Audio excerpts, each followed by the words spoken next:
সকালবেলা স্কুলে ঢুকে নোটিশ বোর্ডে তাকাই, লেখা আছে বাংলা ক্লাস, ড্রয়িং, খেলা। হঠাৎ দেখি গণিত ক্লাস, ইংলিশ। আমার ভেতরের আত্মা তো তখনই বলে ওঠে, আজ আমার শরীরটা ভালো না। অঙ্ক ক্লাসের ভয়াবহ ঘটনা। স্যার বলে এক্স এর মান কত।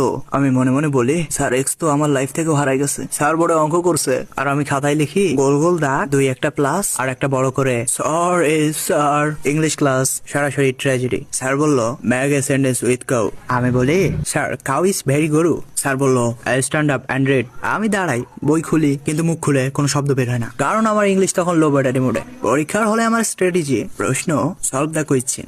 আমি খাতা খুলে লিখি সুন্দর হাতের লেখা, মার্জিন টানা পারফেক্ট, শেষে লম্বা নিঃশ্বাস। আর কারণ অঙ্ক না জানলেও খাতা যেন কষ্ট না পায়। রেজাল্টের দিন বন্ধু বলে ভাই কত পাইলি? আমি বলি অঙ্ক আর ইংলিশ মিলাইয়া একটা চরিত্র সার্টিফিকেট পাইছি। আম্মু বলে পড়াশোনা করস নাই? আমি বলি করছি, কিন্তু সাবজেক্ট দুটো আমরা ব্লক করে দিছে। তারপর আমি ভাবতেছি অঙ্ক আর ইংলিশ যদি মানুষ হতো তাহলে আমি বলতাম ভাই প্লিজ আমাকে ছেড়ে দাও, আমি বাংলাতেই সুখী আছি।